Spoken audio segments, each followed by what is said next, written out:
merci de nous rejoindre sur TNTV pour votre journal. Tout de suite, les titres de ce samedi 1er août. Violent incendie à Raïatea. Une maison a été entièrement ravagée par les flammes hier au lotissement Tahina d'Uturoa. Une vingtaine de pompiers ont lutté pendant des heures contre le sinistre, ralenti par d'importants problèmes d'accès à l'eau. On fait le point dans un instant. Sensation forte et sécurité retrouvée à Utumaoro. 3 semaines après l'accident qui a blessé 4 enfants, les manèges ont enfin rouvert hier soir. Le public a-t-il bravé l'appréhension pour faire son retour? Nous avons pris la température sur place. Et puis, si vous cherchez à vous défouler en fin de journée, place au Ori Cardio. Quand la puissance de la danse traditionnelle devient un entraînement sportif à haute intensité, vous verrez que la formule séduit. Immersion en fin de journal.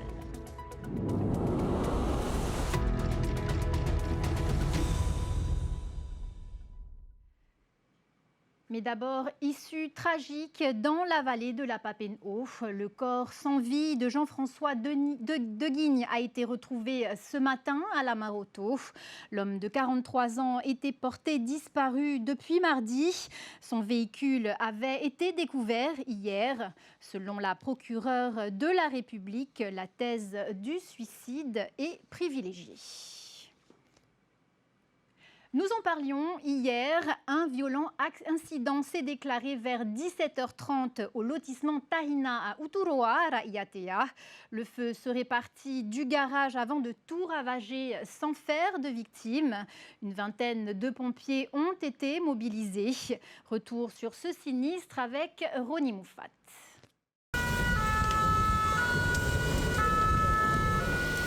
À leur arrivée, les pompiers font face à un brasier déjà généralisé. En quelques minutes seulement, les flammes ont ravagé le garage avant de se propager à l'ensemble de l'habitation, ne laissant aucune chance à cette famille installée dans le lotissement Tahina.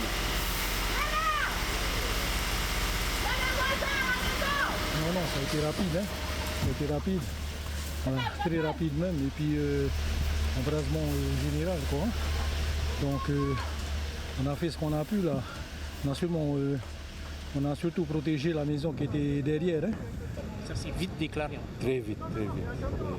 Il y a beaucoup de stocks, comme vous voyez, les bonbonnes de gaz, il y en a aussi là, ici. On a eu peur que ça explose. Face à la violence du sinistre, les pompiers d'Uturoa demandent l'appui des centres de secours, des communes voisines et de l'aérodrome de Raïatea. Près d'une vingtaine d'hommes vont se relayer durant plusieurs heures pour contenir l'incendie et empêcher sa propagation aux habitations voisines. Voilà, on a demandé l'intervention de tout le monde. Voilà. Il ne faut pas que ça se propage sur les maisons en contrebas.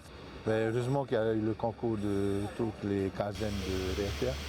Les Toumara, il y a des volontaires, il y a les voisins qui sont venus prêter main forte aussi.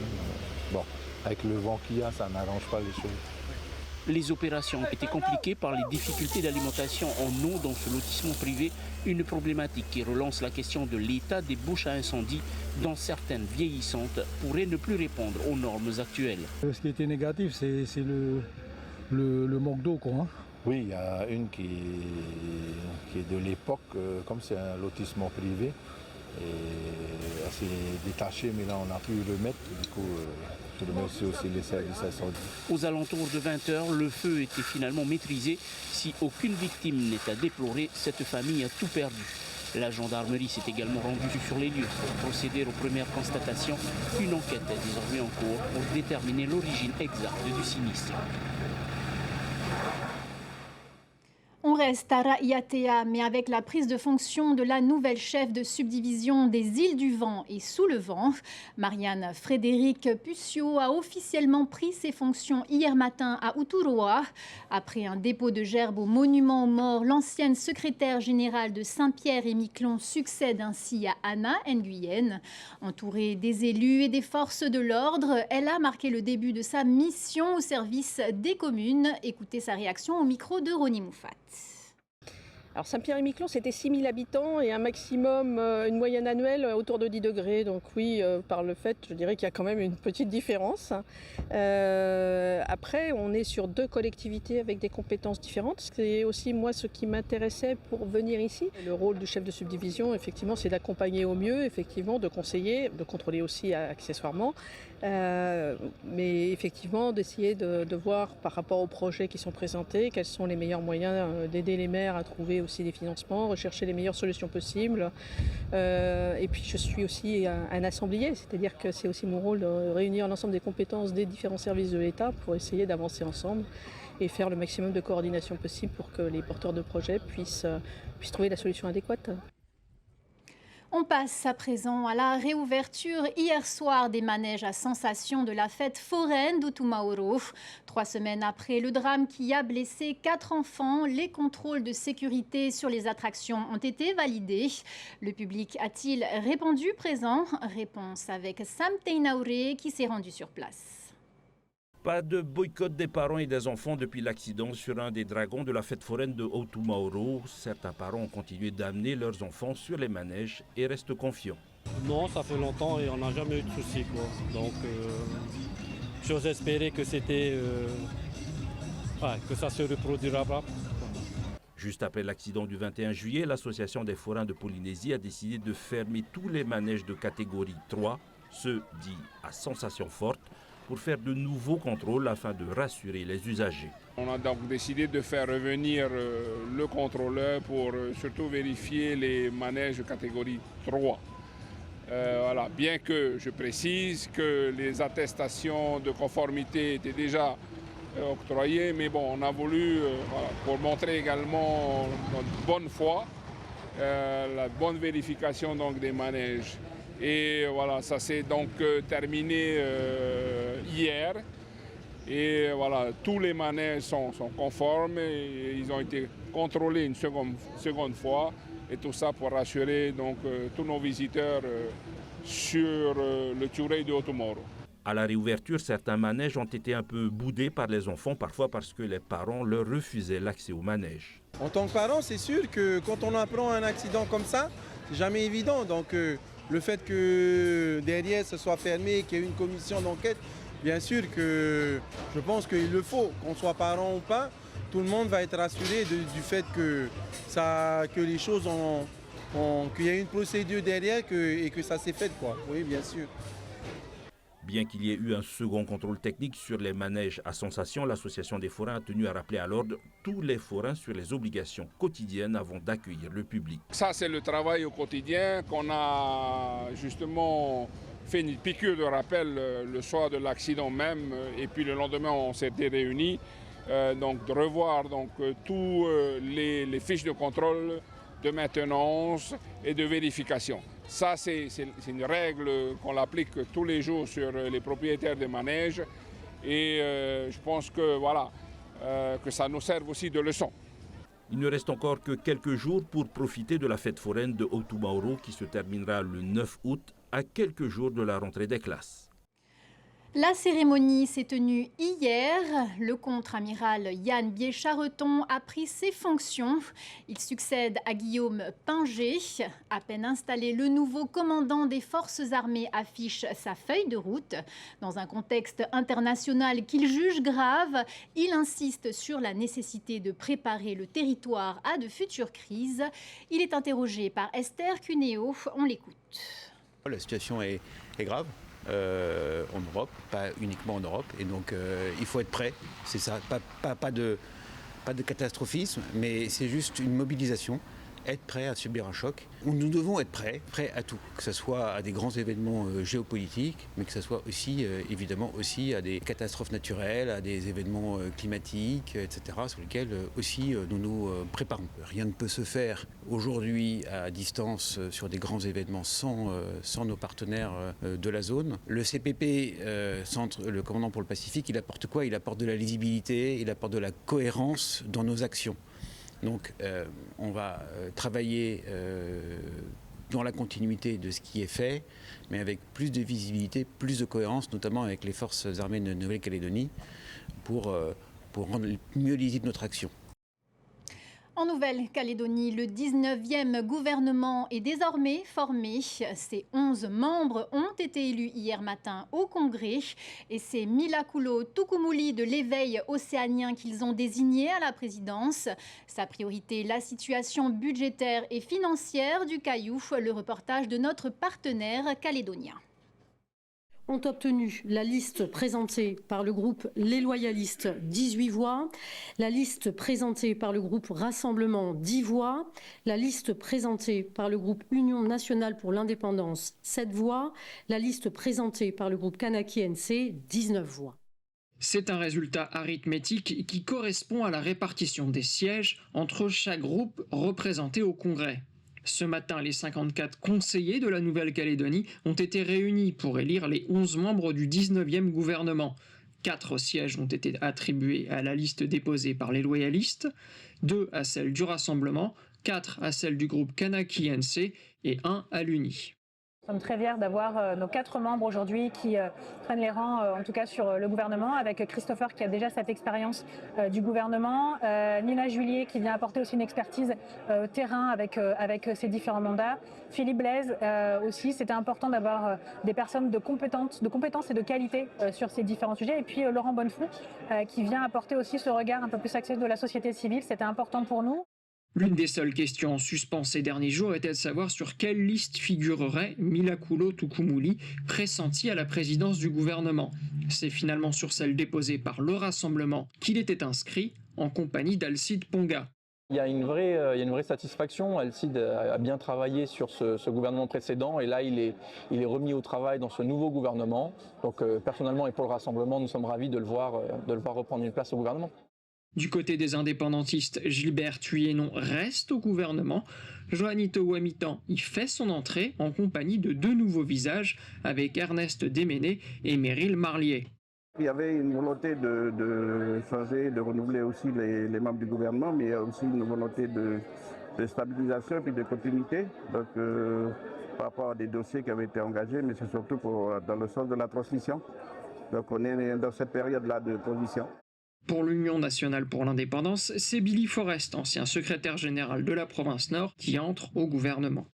Donc il a quand même le profil d'un financier et par rapport à la conjoncture actuelle, aux enjeux liés aux difficultés financières, on a trouvé que c'était le bon profil.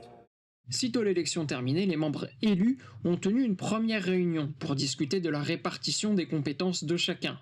Les attributions de secteurs seront arrêtées dans les prochains jours. Le gouvernement sera alors pleinement opérationnel. Relâcher la pression et repousser ses limites, c'est le pari du Ori Cardio. Ouvert en janvier à Papeete, le centre Taina, premier lieu dédié notamment à cette pratique, fait déjà le plein.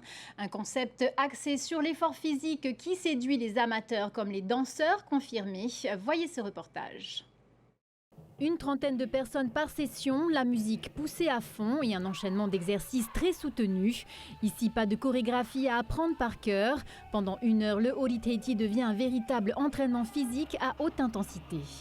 Moi, je donne des cours de cardio, mais vraiment renforcés. Ça veut dire que dans mon programme, ce n'est pas que du Ori Teiti, il y a des renforcements musculaires, il y a du challenge aussi pour les personnes qui viennent pour se challenger. Il y en a qui viennent pour se détendre. Il y en a qui cherchent une activité pour se libérer un peu du travail parce que c'est en fin d'après-midi, c'est juste avant de rentrer à la maison. Donc du coup, on vient, on relâche toute la pression de la journée et ensuite on rentre à la maison. Un concept singulier qui bouscule aussi les codes sonores. Les exercices s'enchaînent sur les musiques traditionnelles entremêlées aux rythmes internationaux et aux sonorités modernes. Loin de déranger ce mélange séduit par sa complémentarité physique. Déjà de 1, ce n'est pas du tout une école de danse. Donc une grande différence entre une école de danse et les cours de cardio, comme le nom le dit, c'est que du cardio. J'apprends pas de chorégraphie, on n'apprend pas de chorégraphie ici. Moi, sincèrement, j'encourage parce qu'il y a beaucoup d'écoles de danse ici. Donc, il manquait peut-être un cours de cardio. C'est beaucoup complémentaire par rapport au renforcement du corps. Une liberté qui attire un public très varié. Élèves de tout niveau, passionnés de longue date, désireux de repousser leurs limites et même des danseurs venus de l'étranger. Ce que j'aime bien ici, c'est qu'on peut danser sans forcément apprendre de choré parce que c'est ça, au final, c'est court. On fait beaucoup de cardio, les pas de base, on renforce au final son cardio et c'est ce que j'aime beaucoup. Ça a permis de diversifier différents tempos. J'aime beaucoup, des fois on danse sur des chansons espagnoles, etc. Parfois elle fait quelques cours avec un rohipé, donc ça permet aussi de revenir au traditionnel. Je viens du Mexique et c'est très bon pour travailler la force, pour travailler bien les passes basiques. J'aime bien. Sans la pression de la scène ni des représentations, le Hori Cardio s'impose comme le rendez-vous de performance idéal de la fin d'après-midi. À Rapa Nui, ils font partie du paysage. Les chiens se promènent en toute liberté dans les rues. Là-bas, on ne les dit pas errants mais communautaires. Entre tradition, accueil des touristes et sécurité, immersion dans cette cohabitation unique, Mereteato. Sur l'île de Rapa Nui au Chili, la présence de chiens en liberté fait partie du quotidien. Dans les rues comme aux abords des habitations, ils circulent librement et semblent parfaitement intégrés à la vie locale. Alors la mairie a un petit département qui est le département donc, de l'environnement. On a des vétérinaires municipaux qui, eux, se chargent justement de parcourir les rues de la ville. Bon, voilà, exactement, pour les amener dans la petite clinique que nous avons. Et donc, ils les stérilisent. Oui, exactement. Donc, ça se fait. Et puis, voilà. Donc, ils sont tellement en permanence au contact avec la population qu'ils sont inoffensifs. Les seuls qui sont plus ou moins dangereux, c'est surtout ceux qui sont dans les propriétés privées. Cette présence repose sur un mode de gestion particulier où le suivi sanitaire et la régulation sont assurés en partie par les services municipaux. Il y a des attaques quand même, hein? Oui, pour les chiens, il y a un problème, ça, pour les touristes. Hein? Ouais. Ici, ils connaissent comment sont les chiens, voilà. Et pas les touristes, non. Parce que les touristes, ils aiment bien me donner à manger, ils ont piqué, parce qu'ils ils vont te suivre partout jusqu'à l'hôtel. Hein? Un décalage de perception qui peut parfois surprendre les visiteurs. Ce que j'ai remarqué depuis que je suis arrivée, c'est qu'il y a des chiens mais énormes partout et que la population a l'air de bien les apprécier. Du coup, c'est plutôt sympathique. Ils sont pas maigres, ils sont pas maltraités, ils n'ont pas peur. Du coup, je trouve ça plutôt agréable vu que j'adore les chiens. C'est ça, c'est des gros nounours, quoi. Mais lorsque des incidents surviennent, la responsabilité des propriétaires peut être engagée. Les propriétaires ont l'obligation de surveiller leur animal, de le soigner, de le stériliser et d'empêcher toute divagation. Et puis surtout, de fermer son périmètre pour éviter justement que le chien sorte de la propriété et puis surtout aboie ou sinon morde quelqu'un.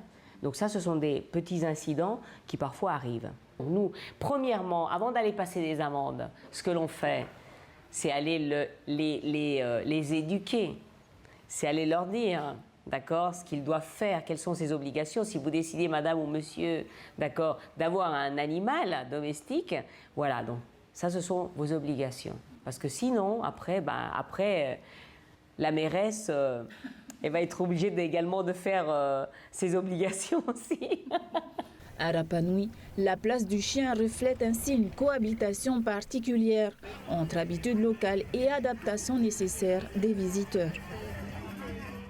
C'est la fin de cette édition. Merci de votre fidélité. À suivre ce soir sur TNTV, Waves vous emmène à la rencontre de Stéphane Serre, passionné de bodyboard et de bras de fer. Puis retrouvez un nouvel épisode de votre jeu Les Traîtres, présenté par Éric Antoine. Avant de faire le plein de bonne humeur, dans Vendredi, tout est permis avec Arthur. Très bonne soirée à tous. Je vous retrouve demain. Retrouvez ce journal en replay sur notre site internet et notre application mobile TNTV.